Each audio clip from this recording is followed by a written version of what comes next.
Hello, this is London Silver, and we are doing What If Deku Was Foolish. I'd like to say hello. Say hello to Puffy. Puffy, guys. Wait, no. It's Fluffy. You're being so mean to me. God, I'm getting... You forgot my name. No, I'm just confusing you with a different YouTuber. Oh, yeah, you're right. But hello, and I'd like to announce something. You're now adopted, right? When you started subscribing to Mrs. London over here, you're now her child, and you're now my niece or nephew. Or, yeah. Okay, that's it. Okay. And don't come to me for cash. I'm broke. Probably next month. I got candy, too. Okay, let's get started. Let's get started with the headcanons. This may or may not be canon because I haven't really gotten into the lore, so do forgive me. I've only gotten into a bit of the lore. By the way, UA's a college and everyone is 26. His eyes are literal emerald stones. There's no sclera, it's all emerald, as in the white bit. Like, you can touch his eye and he wouldn't even flinch, but if you do it repeatedly, he will smack you. Because, like, it's like smudging someone's glasses, except it's, like, on his eye. And as the thumbnail and the picture, it does show.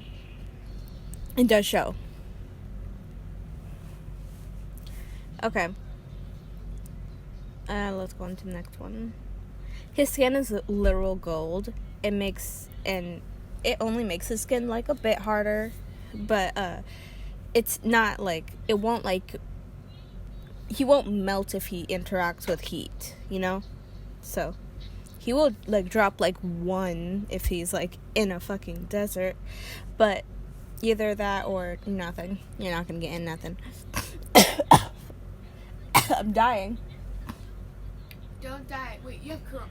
I need a mask. Stay 6 feet away, ma'am. Stay 6 feet away. I'm pretty sure we are 6 feet away. We're not.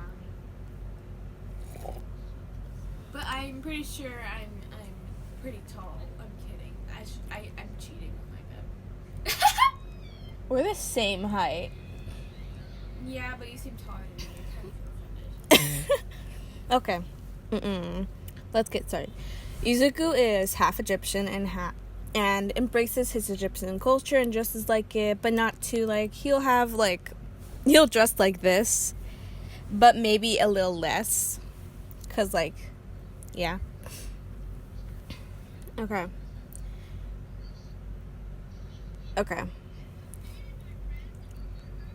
Dang it.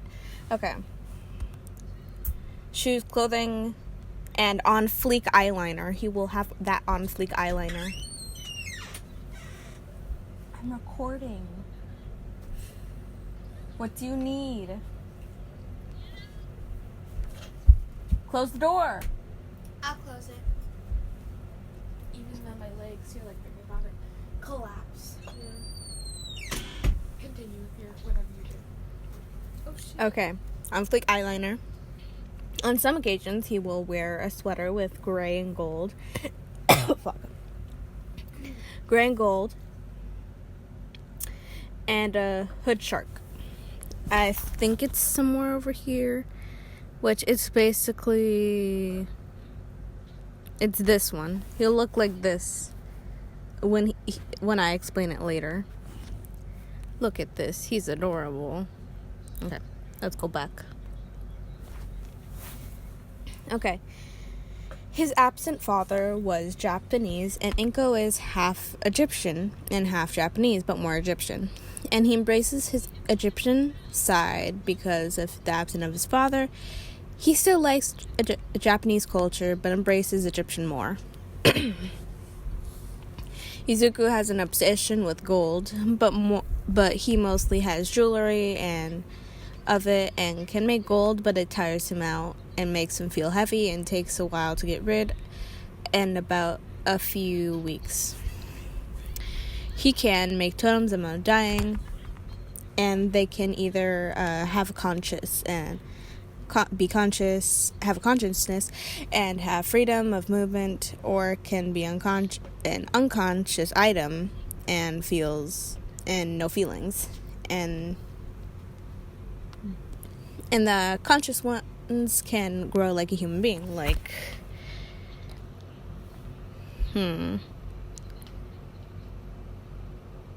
like this one. I like it. Okay, let's go back. Okay. He is a god of ocean, weather, totem of undying, totem of dead thing, and lightning, rebirth. He can control aquatic animals, water, lightning, snow/ice, wind. He can sway the line of death and life, but only at the last second. He is a god at building, especially big structures. When he... Okay, no need to fear. I may have spilled something. No, you did not. Okay, great. I didn't spill anything. I was supposed to say, oh, bro, carry away. Let's... Okay. Sorry for the movement. Okay. He got a building. When he was of age, he contemplated just building a big house for his mother, but knew she worked hard to get a house for him to live and didn't need to live off her son, even though he wouldn't mind a single bit. Izuku is a mama's boy, and even if she were to get married in the future or something, and he may accept his new dad, he will always be a mama's boy. He is pretty quiet and will just walk around the house sometimes and scare his mom, even not meaning to. He just hangs around and doesn't say anything, and it scares the living hell out of her. Izuku is good at cooking, but doesn't eat seafood at all. Like, at all. He can summon weapons, but depends on what it is, or he will get a headache. But the way he usually handles it is hot cocoa. A 23-foot god drinking hot cocoa to get rid of his headache. If that isn't the funniest thing I've ever imagined, I don't know what is. He can breathe. I'm not dying, Pop. I hate ice cream. Wait, no, I love it. Oh, it's same love relationship. Okay, weirdo. He can breathe underwater. He has a light resistance to fire, but as I said before, he will not melt, or he'll just sweat like a normal person. He can make his teeth sharp like Hiroshim's, and a bit sharper. But that's depending how he feels like it. I feel like Asui would be around Izuku sometime, because thinking she needs to hydrate her skin since she is a frog, she would just come up to him, ask him for some water, and Izuku, knowing frogs need...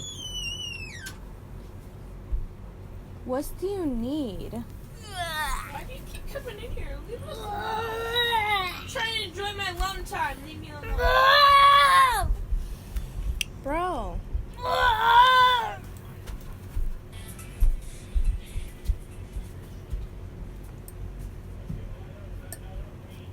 Son of a bitch.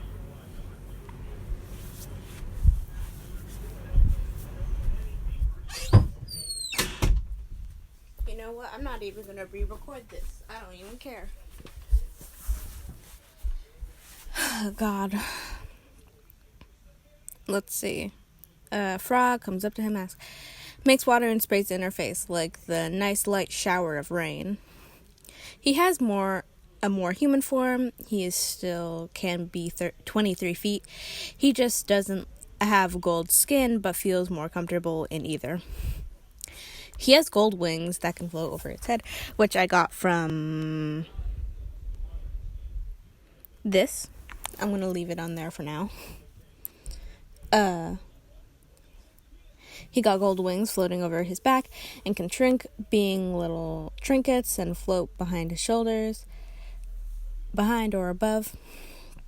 And if you try to take them, They'll turn bigger and more weight and let Izuku know that something bad is happening to his wings.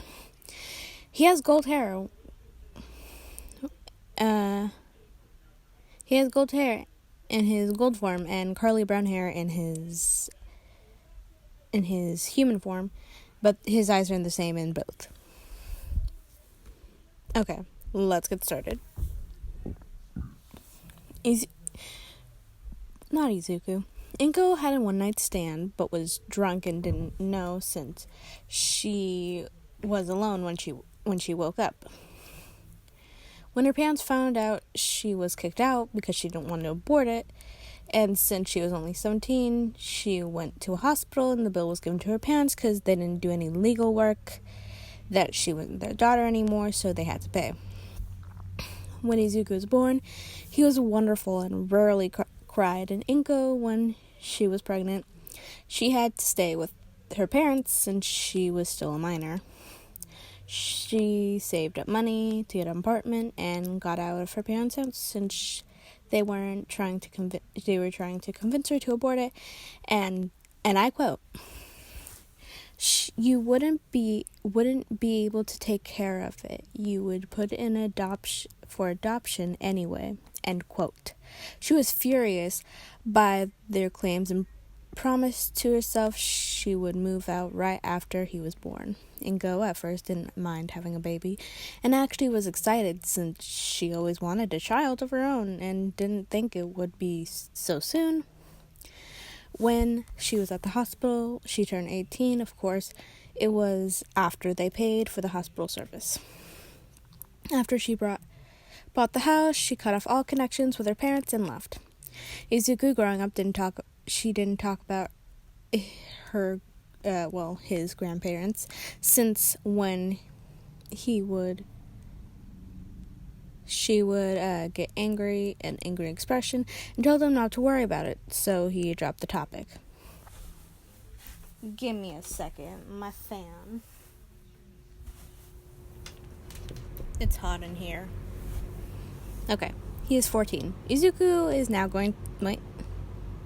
No, he's not 14. He's a child. He's like 4. Izuku is going to kindergarten, and he's in his human form, and is new at kindergarten. He walks in and says, "My name is Izuku Midoriya. I hope to be all be good friends." God. I can't read either. God.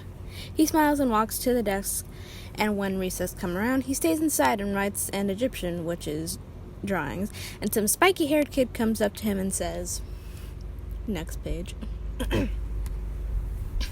"What are you drawing? It looks weird." Tiny Bakugo took the sheet of paper and held it above Izuku's head and Izuku tried to get it back and says, "Wow, look at his eyes, are weird," one of Bakugo's goons says, and then laughs. Izuku's eyes glow a bit. Then Bakugo's head has a bubble of water and is struggling to breathe and lets go of the sheet.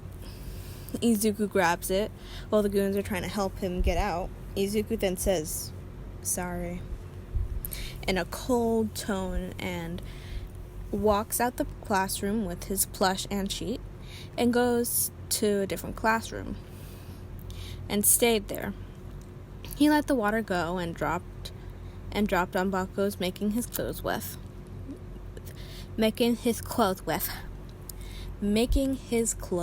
wet. Bakugo was hesitant to approach Izuku since he basically almost died. Izuku wanted to make his mom's life easier, so he worked a lot harder when he got older.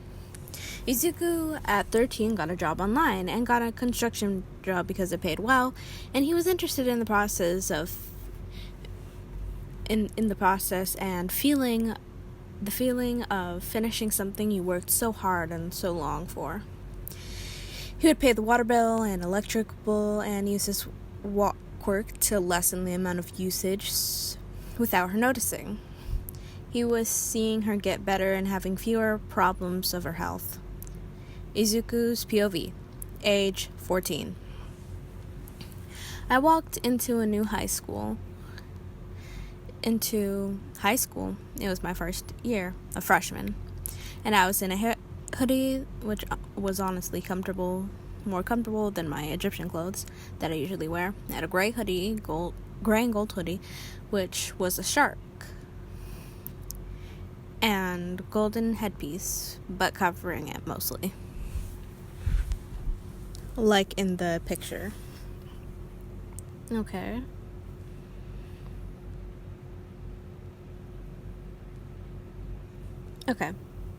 I came in and walked to the principal's office to get my schedule. And after a walk, I got and sat down. After the first bell rang, everyone got up and went out the classroom. The halls were flooded with people and grew my wings so I would have a bit more space. I get to my locker and get my stuff and go to the next few classes, but someone followed me and it felt uncomfortable. I lost them after shrinking my wings and diving into the sea of people. After a couple hours, I get up, but an explosion goes off on my desk. And there is a hand. I look up to see a familiar-looking boy with blonde, spiky hair, and I look up and say, "You need something?" The angry Pomeranian that we all know, that we all love and hate, Bakugo. Bako then says, "I knew it was you." Izuku looks at him. Oh yeah, this is Izuku's POV. I look at him, confused, and say, "Well, I don't know you. I don't know who you are, and I need to go." He lifts up and grabs his bag before Bakugo says, and grabs my bag. "So you don't even recognize your own rival?" I say, "I've never had a rival. Are you sure you're not off your meds or something? Do you need someone to help you find it for you?" Baka was about to explode when he just walked out. He avoids drama, but somehow he always gets in the middle of it. He thinks to himself, I think to myself, okay, I can't get the POV right. Wow, he was weird, but he seemed familiar. But where? He walked down the street thinking about him and tries to remember who he was. He came back to see an older couple in front of his door.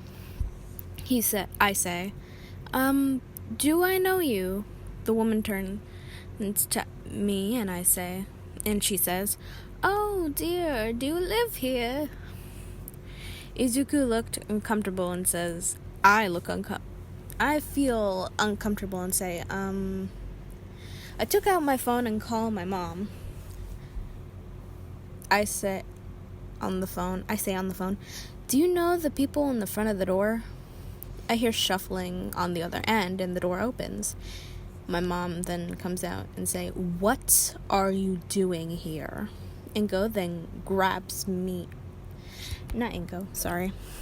Mom then grabs me and puts me to her side. Okay, this is where we're going to narrator POV, because I can't get this down.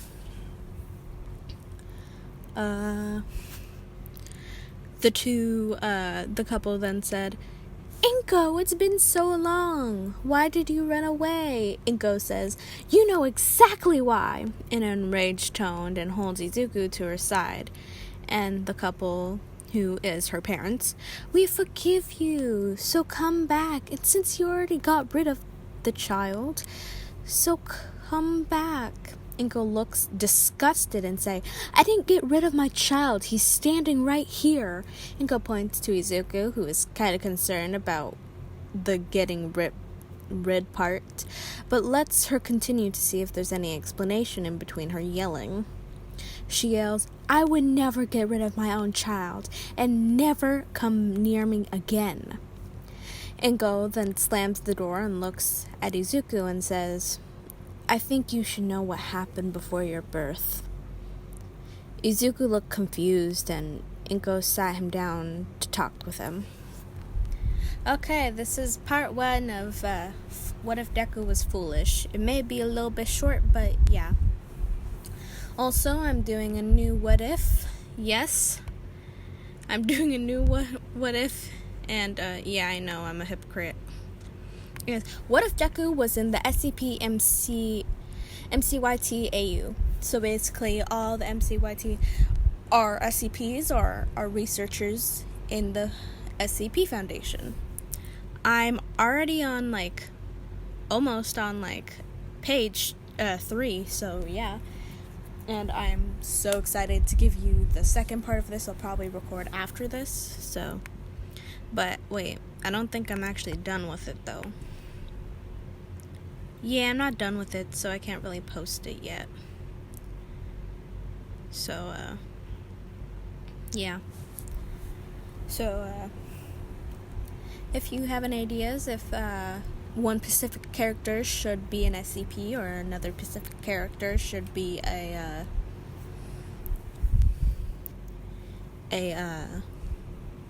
researcher. So, dun dun dun dun dun dun dun dun dun dun. I think it's this one. Yeah. So basically, SCP fills a. This is from a artist who just. Yeah. I was like, I think.